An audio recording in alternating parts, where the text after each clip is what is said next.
Kungula kaya no wala kama tomo meme tomo ko makabro kungula baro somali kungula joma kungula kaya na barabang semana ke buya be munalombe tuguma kula ni na tugule tiba kula no jamana la ashide wila ya ba kungula kungula saba pana di tuguma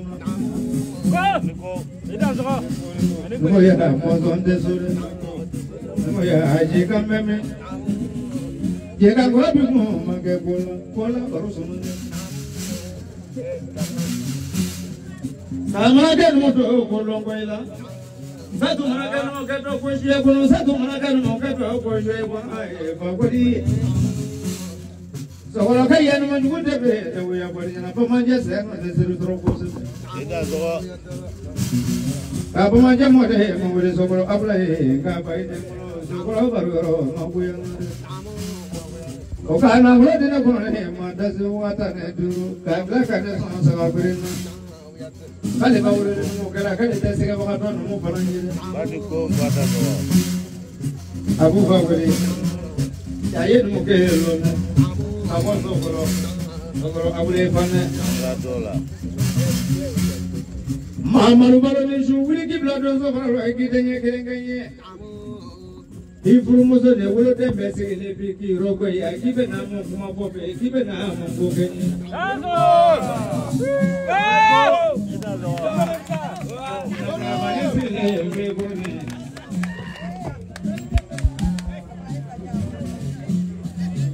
na grabane si le le gone mamene kike ba mo kene kibe na mo bobe meme la do so ro ne ko lo me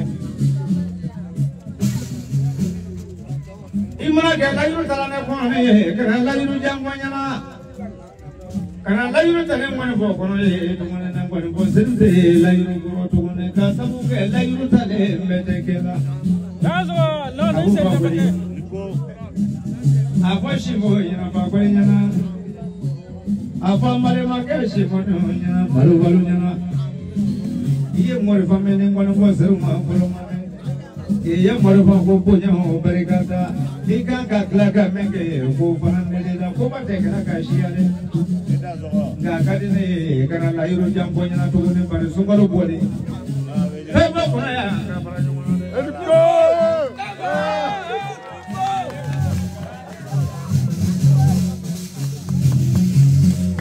Nana jodilah namanya kurma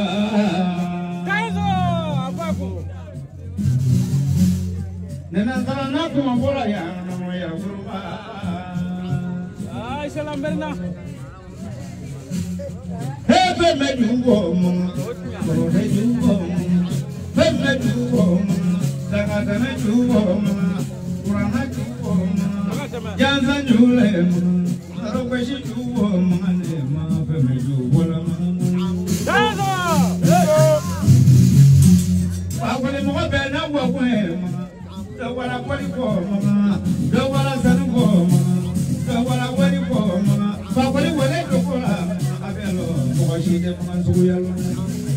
Akache kazon, akache ka alade, akele ko malu, amana mana ko teke wala ba ko.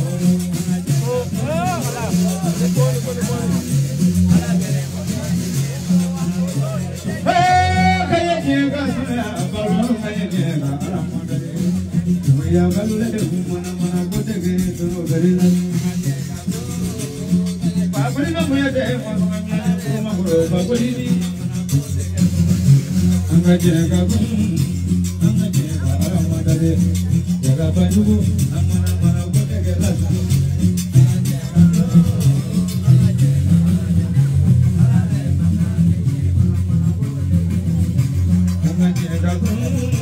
anga jega aramada de Ali matero, amana mana kote ke wana ba parola duana.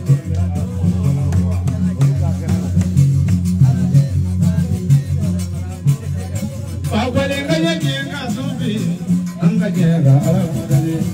Namaya mama, amana mana kote ke namasa parola jeje. Aku pagwale na punya ke ba, aja ni. Mama kata mama.